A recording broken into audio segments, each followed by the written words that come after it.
na maneno au mienendo isiyo na tija.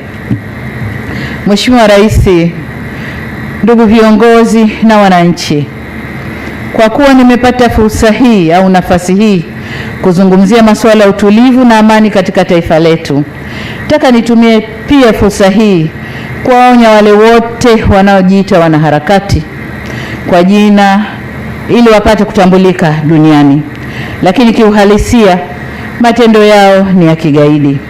Nataka niseme kidogo tafsiri ya ugaidi.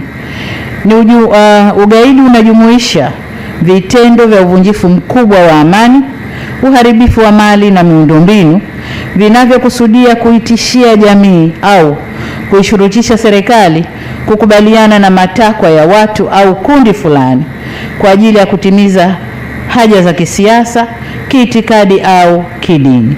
Lakini kwa mustakabali wa sasa, dunia tunayokwenda nayo, unaweza ukafanyika pia ukikusudia kuirudisha nyuma nchi inayoendelea kwa kasi. Pia inaweza ikatumika. Watu au kundi hilo linakuwa na kauli zinazovaa sura ya kizalendo, lakini kwa undani ni maslahi binafsi. Mtu anayeipenda nchi yake kiukweli huijenga na sio kuibomoa.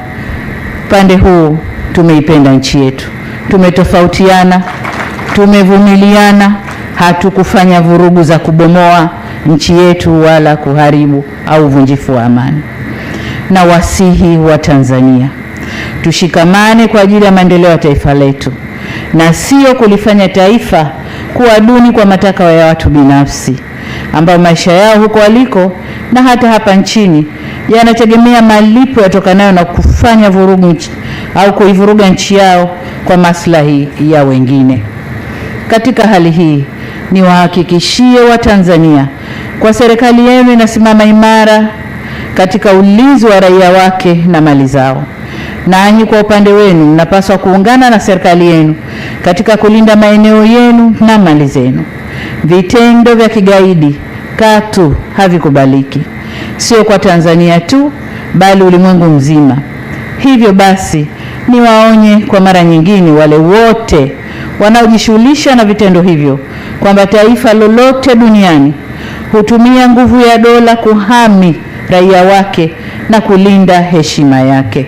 Nasi Tanzania kama taifa hatutasita kufanya hivyo. Mheshimiwa Rais, ndugu viongozi na wananchi wenzangu, napoelekea